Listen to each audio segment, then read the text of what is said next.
나를 처음 본 게 정확히 목요일이었는지 금요일이었는지 세상의 모든 정보 윤인구입니다.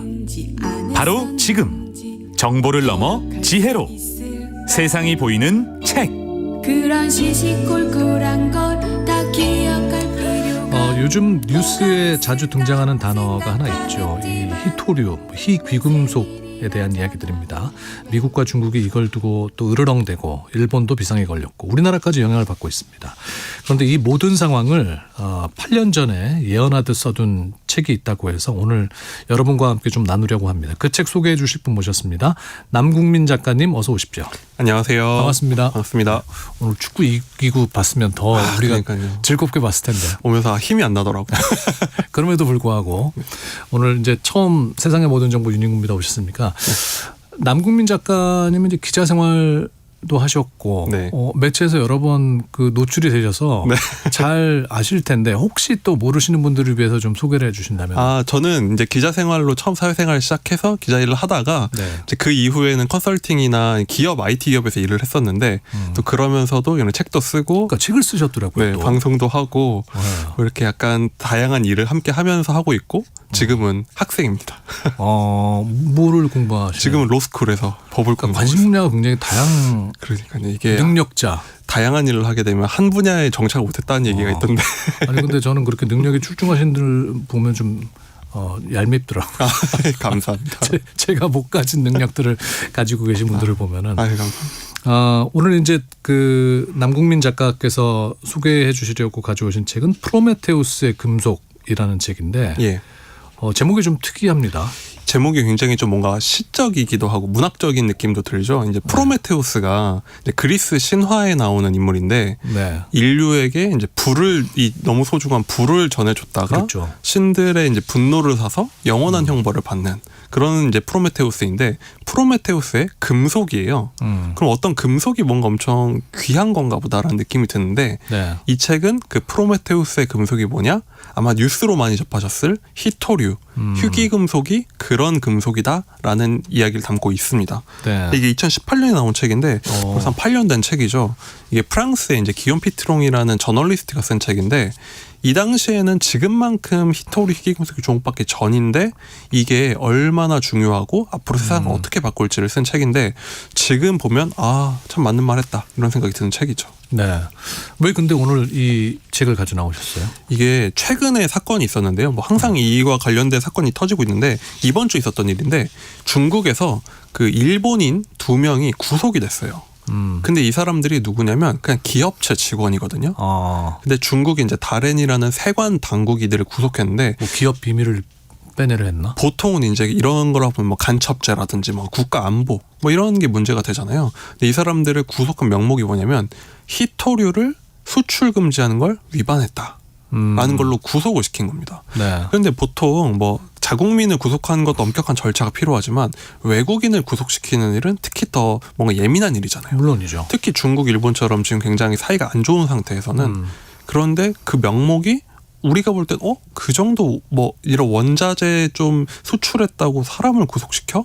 하는데 그 뒤에는 이 희토류라는 게 얼마나 전략적인 게 담겨 있냐. 이게 중요한 뉴스인 거죠. 뭐 광물 하나 때문에 말씀하신 대로 더 민감할 수 있는 외국인을 구속했다는 거예요. 그렇죠. 이게 그 전부터 이 두 나라 사이에서 이걸 두고 계속 갈등을 벌여오긴 했는데요.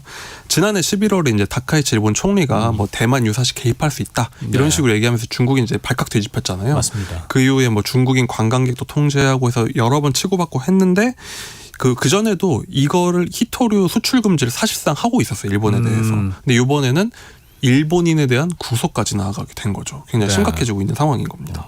근데 비단 이게 이제 일본만의 문제는 아니겠네요. 희토류 이게 문제는. 단 두 나라만의 문제였으면은 그런가 보다 항상 싸웠으니까 할 수 있는데 최근에 이제 G7이 있었죠. 우리나라 이제 이재명 대통령도 참여하셨고 네. 전 세계에서 이제 힘 있는 나라들 다 모여서 한 회의에서도 이 희토류가 중요한 안건이 됐습니다. 이때 논의한 게 뭐냐면 우리 공동 동맹을 맺자. 그러면서 특정 희토류를 한 나라에서 60% 이상 의존하지 못하도록 우리가 연대하자라는 동맹이 제안된 거예요. 네. 근데 G7이란 게 어떤 거냐면 전 세계에서 가장 힘 있는 나라들이잖아요. 근데 이 사람들이 이건 사실상 중국을 겨냥했다고 합니다. 그러니까 G7이 모여서 중국을 이걸 콕 집어서 석유도 아니고 가스도 아니고 견제를 했다는 거죠. 그러다 보니까 지금 주도권 히토류에 대한 주도권은 중국이 갖고 있다는 그렇습니다. 얘기네요. 그런 이제 중요한 무시제로 더욱더 부상하고 있는 겁니다. 아니 근데 이 기욤 피트롱이라는 양반은 어떻게 8년 전에 이 히토류의 중요성을 내다보고 책을 썼대요? 그래서 참 이게 참 촉이 좋다. 이분도 이제 기자 출신이니까 네. 참 중요한 걸 참 일찍 알아봤다는 생각이 드는데 이제 그전에도 뭔가 이런 문제가 있긴 했는데 주목을 받지 못했거든요. 이 사람이 볼 때는 이게 앞으로 발전할 산업에서 굉장히 중요한 위치를 갖고 있다는 걸 그 당시에 예감한 것 같습니다. 그러니까 뭐 이게 이제 히토류, 희귀 금속, 그러니까 희자가 붙은 걸로 봐서는 그만큼 좀 귀하다는 뜻 아니겠어요? 맞습니다. 근데 구체적으로 이게 뭐 어떤 광물을 뜻하는 겁니까? 그러니까 희귀 금속이 말 그대로 희귀한 금속을 이제 뭉뚱그린 하나의 표현이죠. 어떤 집합인데 뭐 몇 가지 말씀드리면 뭐 안티몬, 베릴륨, 갈륨, 세슘, 마그네슘. 좀 마그네슘만 좀 알고 마그네슘까지는 알아도 이거 가끔 먹으니까. 나머지는 뭐 일상에서 거의 우리가 잘 뭐 언급하지 않는 그렇죠. 광물들이네요. 이쪽을 종사하지 않으면 들어볼 만한 일이 아닌데 이게 보통 우리나라에서 30가지 정도를 관리를 하고 있어요. 그런데 이것들을 뭉뚱그려서 이 중에서도 희소한 걸 히토류라고 많이 한다고 합니다. 네. 근데 이게 희귀하다는 거는 뭐 특정 지역에서만 생산이 돼서 희귀하다는 건가요? 아니면 뭐 이게 채취하는 그 과정이 힘들기 때문에 희귀하다는 건가요? 이게 왜 희귀한 건가요? 얼마나 희귀하냐고 말씀드리면 우리나라 보통 컨테이너스 뉴스에 보면 큰 컨테이너 많이 나오잖아요. 네. 근데 그게 우리도 알다시피 수백 척, 수만 척이 전 세계를 누비잖아요. 그렇죠. 근데 전 세계에서 생산되는 1년의 모든 히토류를 다 합쳐도 24만 톤 정도거든요. 근데 그 정도 많은 것 같지만 생각해보면 딱 그런 배 한 척에 들어갈 정도의 분량이 전 세계에서 생산되는 총량인 겁니다. 그렇게밖에 생산을 못 하는 겁니까? 안 하는 겁니까? 지금은 그게 한계인 거죠. 그렇게 귀하다고 생각을 하는데도 전 세계에 생산된 걸 다 박박 긁어 모아도 겨우 배 한 척 분량이다. 그만큼 희귀한 거죠. 근데 왜 그렇게 적게 생산되는 그 히토류라는 게 중요하다는 거예요? 이게 요리하시는 분들은 잘 아실 텐데 조미료 찬장 열어보면 수십 가지가 있잖아요. 네. 근데 거기서 한 방 몇 톨 넣으면 음식 맛이 달라지고 그렇게 달라진 걸 느낄 텐데 후추가 빠진 설렁탕, 뭐 고춧가루가 빠진 뭐 저런 김치찌개 이런 상상할 것처럼 수가 없죠. 그렇죠. 이거랑 비슷하다고 생각하시면 되는데요. 이 책의 제목이 프로메테우스의 금속인 이유가 이게 거의 불에 비견할 정도로 엄청난 작은 건데 힘이 있다라는 뜻이에요.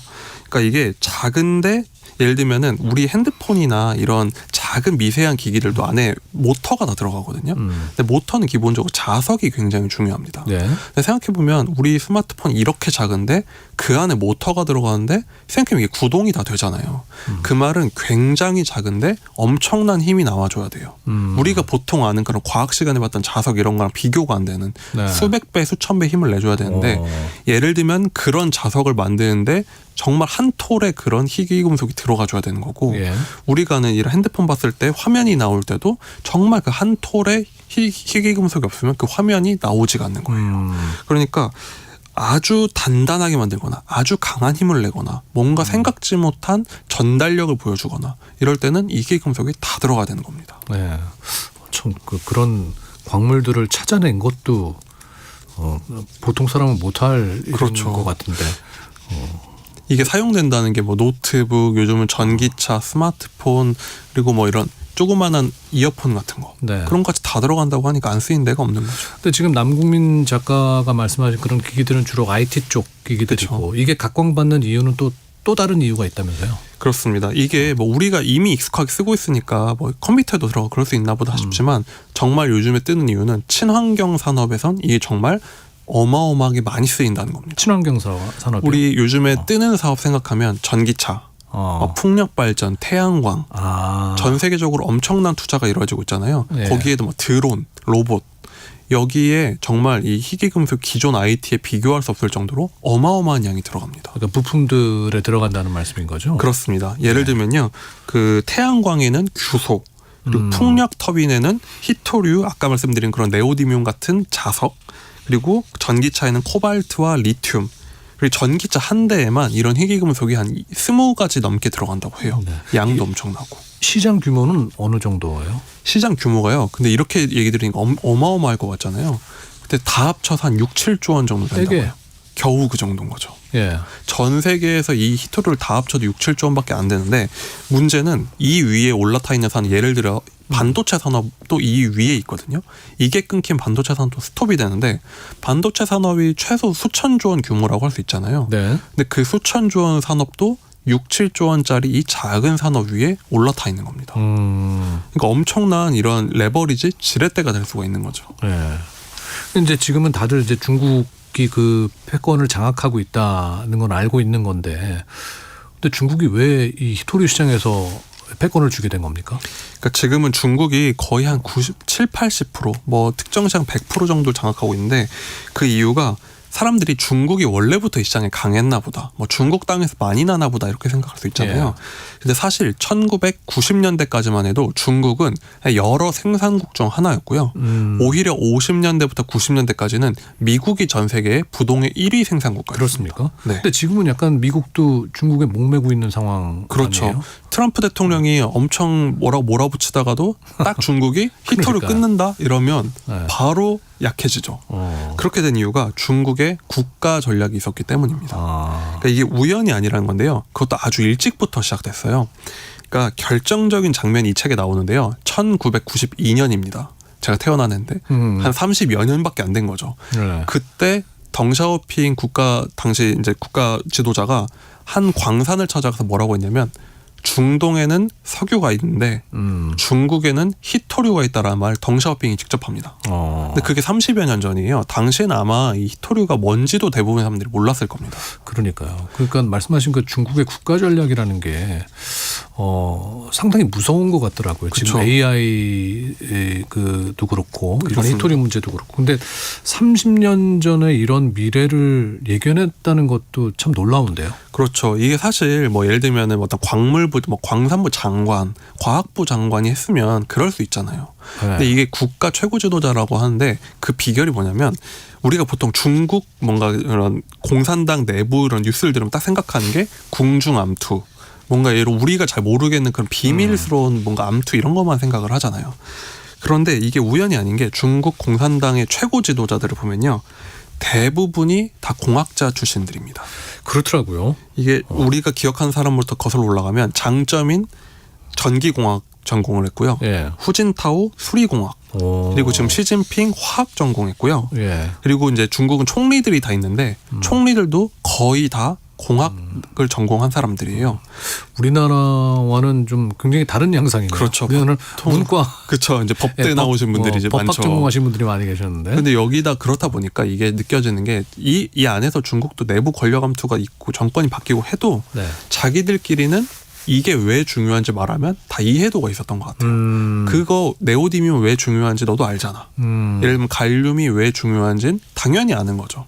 그리고 그걸 밑에서 정말 생산성도 없는데도 계속 투자를 하는 거에 대해서 이해도가 있었다라고 볼 수밖에 없는 겁니다. 그게 이제 지금의 쌓이고 쌓여서 중국의 저력을 만들었다는 거네요. 그렇죠. 물론 그것만 본다고 시작된 끝이 아니라 그냥 많이 그러면 그냥 그 말을 하고 많이 캤느냐. 근데 그것만 했으면은 지금의 이런 압도적인 우위가 나오지 않았겠죠. 네. 그러니까 중국이 굉장히 영리했던 게 뭐였냐면 이게 단순히 캐는 데서 멈추지 않고요. 이걸 캐서 가공하고 그걸로 부품과 그걸 활용한 완제품을 만드는 것까지 다 자기들이 국가 산업으로 육성을 했습니다. 그러니까 우리로 따지면 이제 반도체 공정을 다 만드는 그렇죠. 것까지 우리가 갖고 있듯이. 그렇습니다. 예를 들면 중동에서 원유는 캐도 중동에서 우리가 사와서 한국에서 다 제품을 만들잖아요. 근데 중국은 일찍부터 히토류를 캐서 가공해서 완제품을 만드는 것까지를 다 자기들이 국가 산업으로 수직 계열화 시킨 거예요. 그러니까 부가가치를 올려놓은 거네요. 그렇습니다. 캐서 그 전략을 어떻게 했냐면 1990년대 당시에 캐는데 이걸 보통 만들면 자석이나 특정한 부품을 만들어야 되거든요. 네. 특히 이 연구 자석이 굉장히 중요한 제품인데 이거는 전 세계에서 일본, 미국, 유럽이 90% 이상을 장악했고 특히 일본이 이 부분에선 최고의 앞서 있었다고 해요. 그러니까 예전에 어렸을 때 학교 다닐 때 보면은 자석 사면은 일본에서 만든 그렇죠. 제품들이 많았던 것 같아요. 그럼 모터에 들어간 그런 자석들이 거의 일본이 세계를 제패했었다고 하거든요. 근데 이 90년대 중국에서 일본 쪽에다가 뭐라고 제안을 하냐면 당신들 그 연구 자석 기업들한테 우리나라를 넘어와라. 그러면은 희귀금속도 싸게 공급해주고 넉넉하게 최우선으로 공급을 해줄게. 이렇게 제안을 한 겁니다. 그때는 세계 각국에서 이렇게 몰려갔겠군요. 그렇죠. 저렴하게 공급을 받을 수 있었기 그렇죠. 때문에. 90년대면은 뭐 이게 그런 경계심도 많이 허물어졌을 때고 그런 제안을 받고 왔고 또 안 온다 그러면 수출을 잘 안 하기도 했죠. 이제 뭐 갑자기 통관이 걸렸다고 한다든지 네. 쿼터를 막는다든지 그래서 일본 기업들이 계속 넘어가기 시작합니다. 그리고 유럽 기업, 미국 기업들이 넘어가고 특히 지금은 이게 중요하다고 하지만 당시엔 그렇게 주목받는 산업이 아니었어요. 그러니까 그냥 우리 인식으로 봤을 때 그냥 중소기업 몇 개, 그냥 건실한 기업 몇 개가 중국 진출을 했다 정도로 받아들인 겁니다. 네. 근데 사실은 중국은 그걸 하나하나 자기들 기업 땅으로 가져오고 배우고 자기들이 그 기술을 쌓으면서 하나씩 그 윗단계로 올라가 왔었던 거죠. 네. 아니 근데 아까도 말씀했지만 이제 히토류 시장은 미국이 오히려 앞서가고 있었다 그러는데 네. 왜 중국이 이렇게 패권을 갖도록 놔둔 겁니까? 지금 생각해보면 그렇게 중요한 산업을 왜 그랬을까 싶잖아요. 왜 그러냐면 아주 쉽게 말하면 선진 국가들은 이 산업이 너무 더러워서 하기가 싫었던 거예요. 더럽다? 이게 우리가 보통 광업 이런 거 많이 옛날 기억이 되다 보니까 잘 기억을 못 하는데 네. 일부 기본적으로 광산업 같은 게 위험하기도 할 뿐더러 굉장히 많은 오염물질을 배출하거든요. 그러다 보니까 그렇게 쉽게 말해서 지저분한 산업을 우리나라에 굳이 둬야 되냐. 네. 지금처럼 우리가 잘 사는데 그런 산업은 저기 못 사는 나라들 개발도상국에다가 넘겨주자라는 생각이 다들 있었던 거예요. 그리고 그 중에 하나가 바로 이 히토류 산업이었던 거죠. 네. 그러면서 그냥 별다른 생각 없이 중국은 가져가겠다고 하고 그리고 선진국들은 하기 싫고 그러니까 다 중국에 넘겨주게 된 겁니다. 그래 그냥 니네가 해. 그렇죠. 이런 거 우리는 좀 지저분하고 이제 우리나라는 먹고 살만하니까 안 할 거야 했는데 중국이 그렇죠. 그 시장을 잡은 거군요. 그렇죠. 그리고 또 중국이 더 싸게 판다고 하니까 야 저런 거 우리가 해서 남는 게 있겠니 하면서 그냥 넘겨줬다. 이제 그러다가 중국이 이제 본색을 드러나는 사건들이 있었다면서요. 그렇습니다. 이게 2000년대쯤 되니까 이제 어느 정도 장악이 이루어진 거예요. 2005년부터 이 중국이 조금씩 이제 수도꼭지를 잠그기 시작합니다. 그러니까 히토류 쿼터를 조금씩 줄이기 시작하는데 이게 2005년에 쿼터가 한 6만 5천 톤 정도 수출을 했다고 해요. 네. 근데 이게 2010년엔 3만 톤으로 줄어듭니다. 5년 만에 반토막이 난 거죠. 그리고 결정적인 사건이 2010년에 우리도 다 기억이 나는 사건일 텐데 일본과 중국이 분쟁이 굉장히 그 영토 분쟁이 심해졌을 때 그러니까 중국이 선장을 일본에서 이제 체포를 했는데 네. 그걸 석방을 해라. 일본이 그럴 수 없다고 했는데 중국이 이제 히토류 수출을 끊어버렸더니 일본이 손을 들었죠. 그래서 이게 정말 충격적인 사건이었던 게 네. 그때만 해도 일본이랑 중국의 국력이 비슷한 수준이었거든요. 그 사건이 있으면 다들 도대체 히토류가 뭔데 하고 난리가 났던 거죠. 그러니까 그때쯤 드디어 이제 발톱을 드러냈다라고 볼 수 있는 겁니다. 그게 이제 히토류가 무기화가 되는 계기가 됐군요. 그렇습니다. 이때부터 무기화라는 말이 본격적으로 나왔고 중국은 이제 본격적 가속도를 올리면서 2019년엔 히토류 무기화라는 말을 처음으로 입에 올렸고 2020년에 수출 통제법 그리고 21년에는 중국의 모든 히토류 기업을 모아서 중국 히토 그룹이라는 국영 기업을 만들었어요. 그러니까 대단하네요. 사우디의 아람코 같은 걸 만든 거죠. 그러니까 이제 그러면서 전략을 다 쌓고 친환경 산업에서 이게 중요한 걸 알았으니까 파리 기후협정에서 들어가서 그래 다 전환하자. 그러면 너희들 우리한테 가서 사다 써야 될 걸 이런 포석이 다 있었다고 볼 수 있는 겁니다. 그럼 이제 뭐 이게 히토류가 중요하다는 거는 누구나 다 아는 세상이 그렇죠. 됐는데 이걸 왜 못 따라잡는 겁니까? 아까 말씀드린 문제가 계속 지속되는 건데 너무 더럽다는 이 문제가 지속되는 겁니다. 이게 예를 들면은 어떤 광산을 다시 열고 이게 왜 그러면 도대체 뭐가 그렇게 더럽냐 물어보면요. 예를 들면 갈륨이라는 걸 1톤을 캐려면 갈륨이 들어갔다고 한 바위를 50톤을 채취해서 1톤 캐기 위해서 50톤짜리 바위를 해체해야 네, 된다. 그걸 다 깨부순 다음에 화학용액을 잔뜩 집어넣어서 그거를 다 오염물질을 만들어가면서 생산을 해야 되고 그것만 문제가 아니라 방사능도 그렇게 많이 나온다고 해요. 그래요.